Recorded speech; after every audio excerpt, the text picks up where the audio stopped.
Hello hello hello hello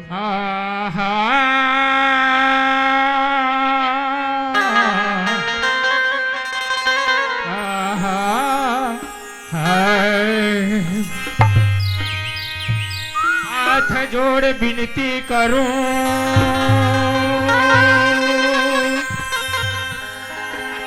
हाथ जोड़ विनती करूं कि सुनिए ध्यान लगा माफ करो तजी सिर को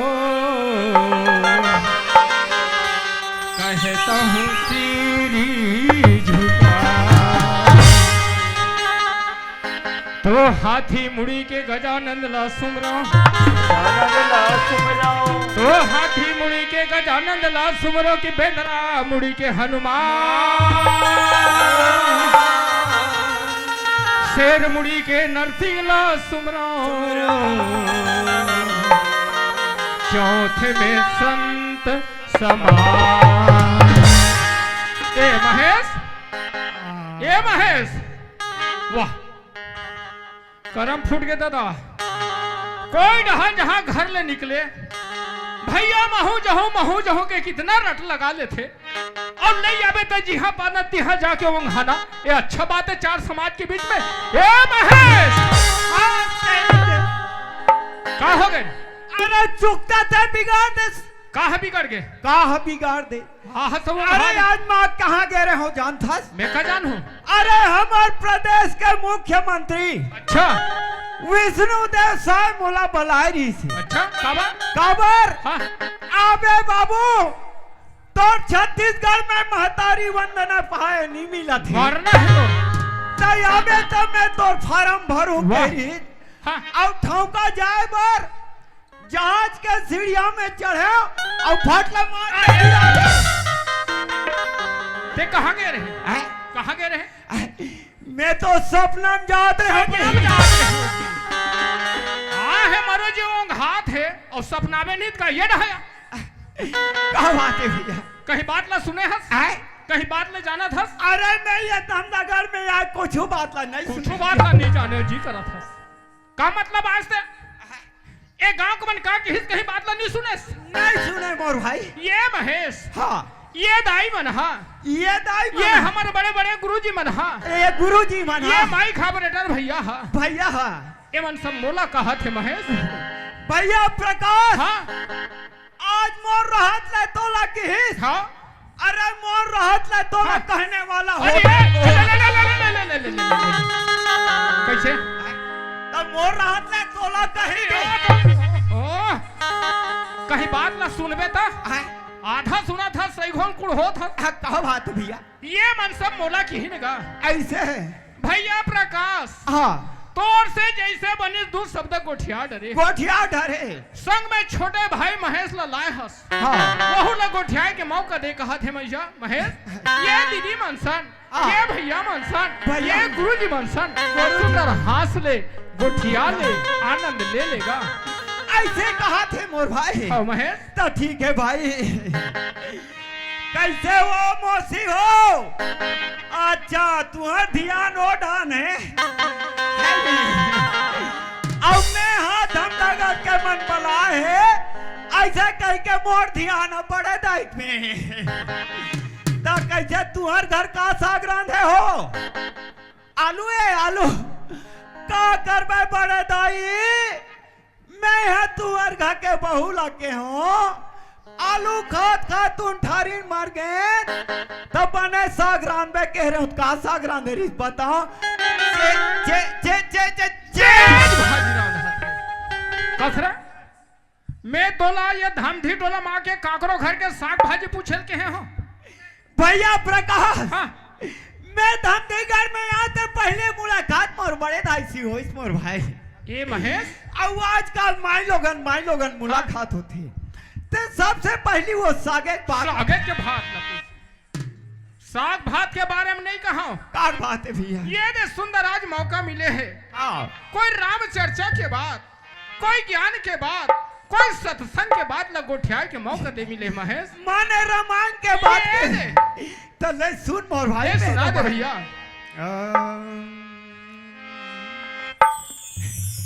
अजी घर ले निकले तोरी दादा मरे, तो दिमाग खराब है। अब दुखी हो गए तोरी भाई ला, सोच विचार के गोठिया। अरे तोरी संग तोर भाई निकल गए, अब सबला बिगाड़ी से तोर भाई। कही के ते मोर परिवार के सब कोई कबे तुम्हें सही लू महेश, लेकिन आज ते मोर दाई लकधस जेला कथे माँ जननी तू ऐसे जन, माँ जननी तू ऐसे जन राम भक्त के सूर, याते तो बांझ भली मती गवावो नूर। आज मोर महतारी के निंदा कर था प्रकाश, ये तो नाई के बात न है बार बड़े भाई। अरे भैया प्रकाश, हाँ। ये रामायण के बात है मोर भाई। रामायण के बात कते कल लिखा है? ये रामायण के अयोध्या कांड के बात है भाई। अयोध्या कांड कैसे घर ले निकले तोरी दादा और दुखी हो गए तोरे भाई ला। भैया प्रकाश, अच्छा आज भगवान 14 वर्ष के लिए वनवास निकल गए मोर भाई। वही समय में हाँ। राजा दशरथ अच्छा पुत्र की याद में अपन प्राण ला त्याग दी। सही बात है। अब तोर संग तोर भाई निकल गए, ये देख और सबला बिगाड़ी तोर। ये देख सुधार भैया, ये तोर भाई के बात तो है तारे, ये माता जगत जननी सीता के बात है कि सीता का सोचते कि आज अयोध्या में रह के मैं क्या करूं। सही बात है। देखा नहीं मोर पति के साथ में मैं 14 वर्ष के लिए ऐसे कह के माता जानकी 14 वर्ष के लिए वन में निकाल बिगाड़ी। ये जानकी के बात नो है मोर भाई। अच्छा ये माता कई के बात है। ओहो, आज माता कई राजा दशरथ से हाँ। रामला 14 वर्ष के वनवास नहीं मांगे रहते। अच्छा अच्छा, ये सब काम नहीं होती महेश, नहीं होती। भैया प्रकाश, हाँ। ते तो मोला रामायण के बात करता। अच्छा ते मोला आसाराम बाबू की बात कर। अरे आसाराम के गुरु, अरे वो कर सार में चलते तो मोर देहात में चल। ए महेश, वो भैया धन्य है अमर मन के भाग और धन्य अमर मन के किस्मत मोर भाई। आज ये दे सुंदर है धमदी टोला में खेले कूदे का अवसर मिले महेश। अवसर मिले है मोर भाई। धन्य अमर मन के भाग और धन्य अमर मन के किस्मत। जे ना 84 लाख योनि ला भटक के महेश। आओ भैया, आज हम सबला सुंदर मानव तन योनि पाए के अवसर मिले है मोर भाई। यही बारे में मैं बार बार चिंता करता हूँ महेश। हमारे भैया ये मानव तन के बारे में। हाँ, मानव तन, अब ये तन कब तन ही तेकर कोई ठिकाना नहीं है मोर बड़े भाई। महेश पानी केरा बुध बुधा असमानुष के जात आज सुंदर मानव तन पाके महेश भगवान के चर्चा करना, भगवान के गुणानुवाद गाथा गाना, तब मानव तन पास से आनंद है मोर भाई। महेश शरीर एक दिन का हो ही सोचे नहीं सोचे हो मोर भैया। यही ना सोचना जरूरी महेश। शरीर एक दिन माटी हो जाए भाई। माटी सही बात है मोर भाई। माटी हो ही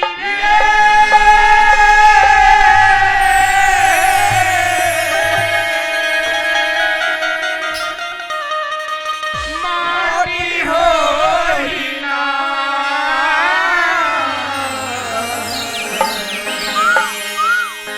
माटी हो ही रे,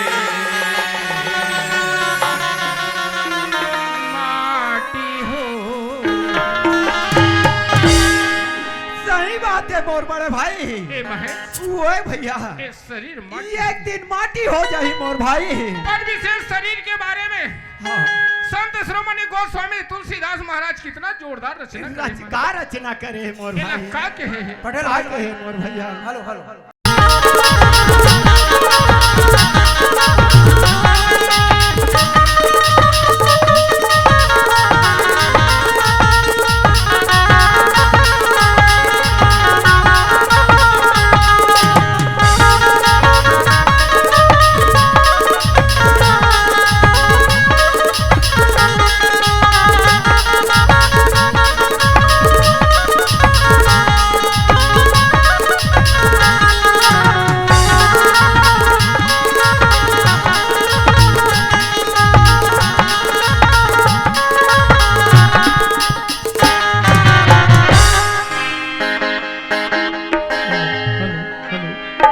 हेलो आइए। माथे पर लगाओ तो मिट्टी ने या चंदन है, माथे पर लगाओ तो मिट्टी ने या चंदन है। हमें सभी अतिथि आकर कईयों चले गए, आप सभी का हार्दिक हार्दिक अभिनंदन है, हार्दिक हार्दिक अभिनंदन है। ए महेश, ओए भैया दोनों भाई कहाँ जाते हैं, लेकिन रास्ता में आगे भटक के मोर भाई, लेकिन ये जिंदगी एक दिन माटी हो जाएगी, माटी हो जाए मोर भैया, माटी हो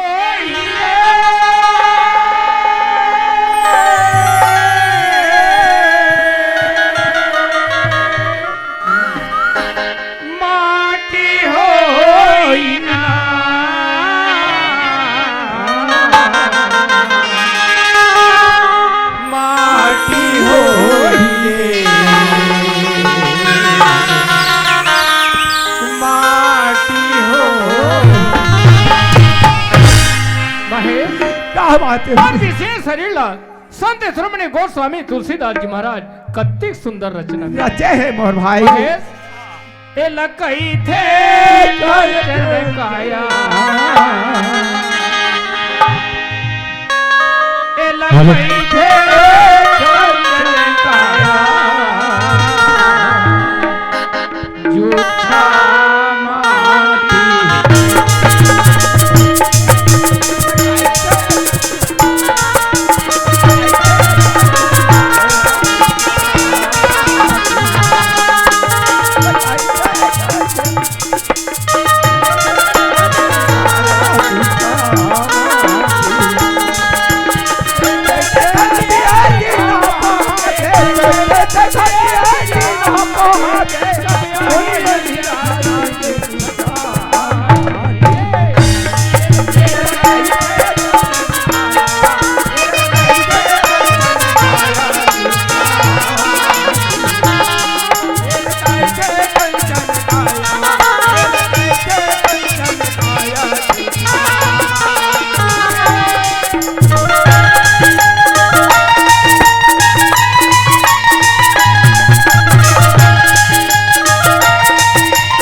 ये मानव शरीर पाए के बाद भाई रे, हाँ भाई, आदमी ला घमंड करना, अहंकार करना बहुत दुर्लभ के बात है।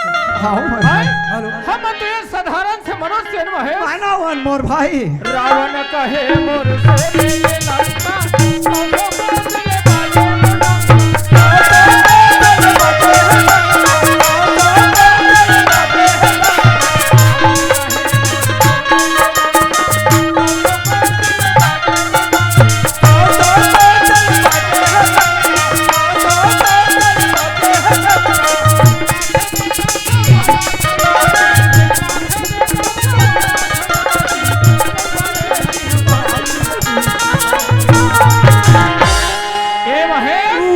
भाई।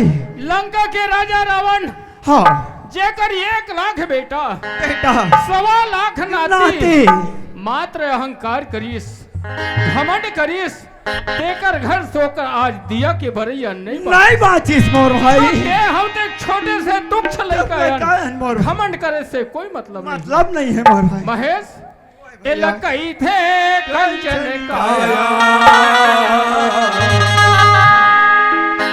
कई थे कंचन काया, जूठा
ओ दीदी ना कथो भैया इसने नहीं कहा हमला काहे बला दे थन ऐसे आवे आवे वो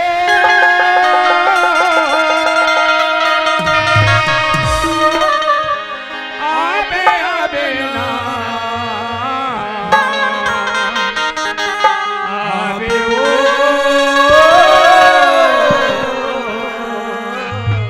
आवे आवे आवे जाही धनी आवत है तैसे लगा था मोर भाई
हाँ ये काकार भैंस है गा बिसरा तुम बैठे थे है क्या है तो आंखें कान दिखते नहीं दिखे बने दिखा थे गा ये भैंसा है आधा देखा था सही हो कुड़ हो था आई तो ये काजा थी ये भैंसा न है भाई ये नहाया एकर कहानी बड़ा विचित्र है कैसे गा ये दे हमारे गांव धमधी टोला में ना इतना बड़े बड़े कार्यक्रम होते हैं अभी दुर्गा दिवाली गौरी गौरा सब त्योहार मनाइन है गांव में अतिक पैसा बाँच गए तब पूरा महिला समिति मिलके गांव के सफा सियान मन एक जगह कटाकट बैठक करके विचार करीन कि हमारे गांव में हनुमान जी महाराज के कोई कर स्थापना नहीं है सब महिला मन के हनुमान जी महाराज की स्थापना करबो किन एकर नाम है अतुलित बलधामा में है लाभ दे हम अतुलित बलधाम हेम सैलाभदेहम तनुजन किसानम ज्ञानी नाम गण्यम सकल गुण निधानम वानरा नाम धी संभाई या पांव पर ले आशीर्वाद मांग ले बजरंगबली भगवान मोर से कहीं गलती होगी सही भगवान ले जा माफी दे दी बजरंगबली भरा तर पांव पर तो बजरंगबली महाराज मोर मनोकामना खुश रहो जीते रहो तुम्हारी मनोकामना जरूर पूर्ण होगी पुत्री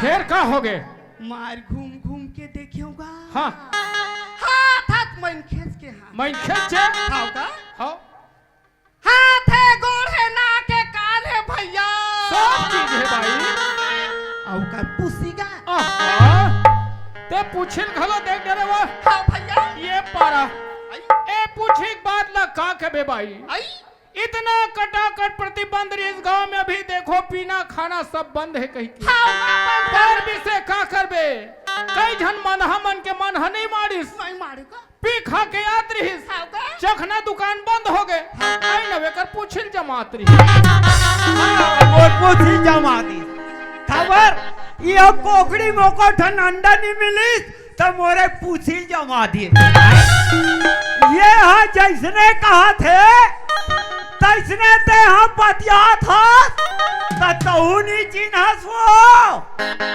महेश आस्कारे नहीं मैं बिना पूछी पहन रहा हूँ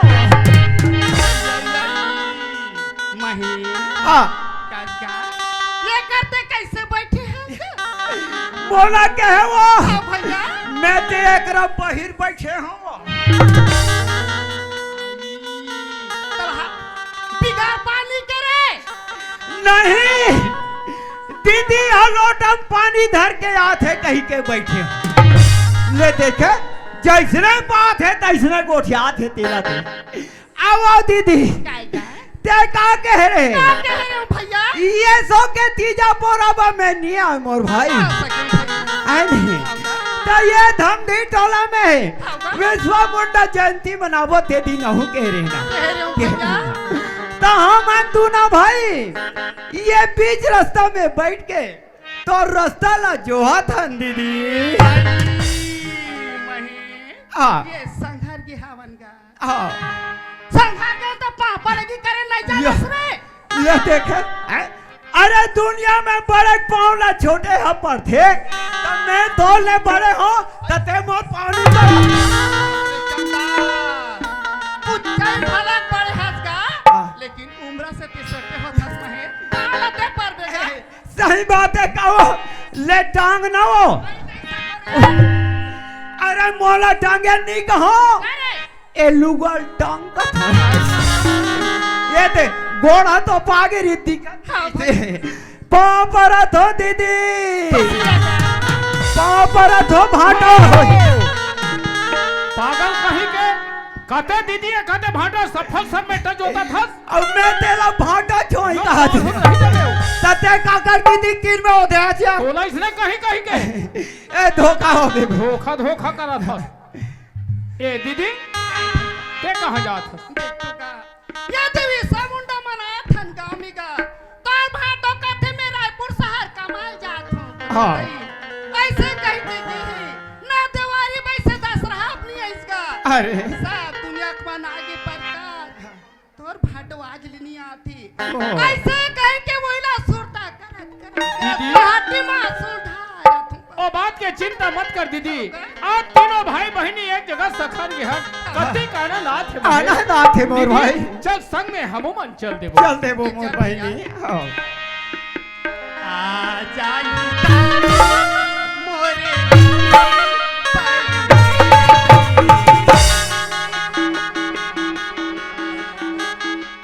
जी भर के देखते रहे हम राजा लाली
जोहार संगवारी हो।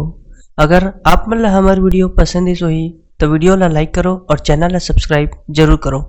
और हाँ, बेल आइकन ला जरूर दबाओ ताकि हमार नवा अवैया वीडियो आप मन ला सबले पहले मिले। जय जोहार, जय छत्तीसगढ़।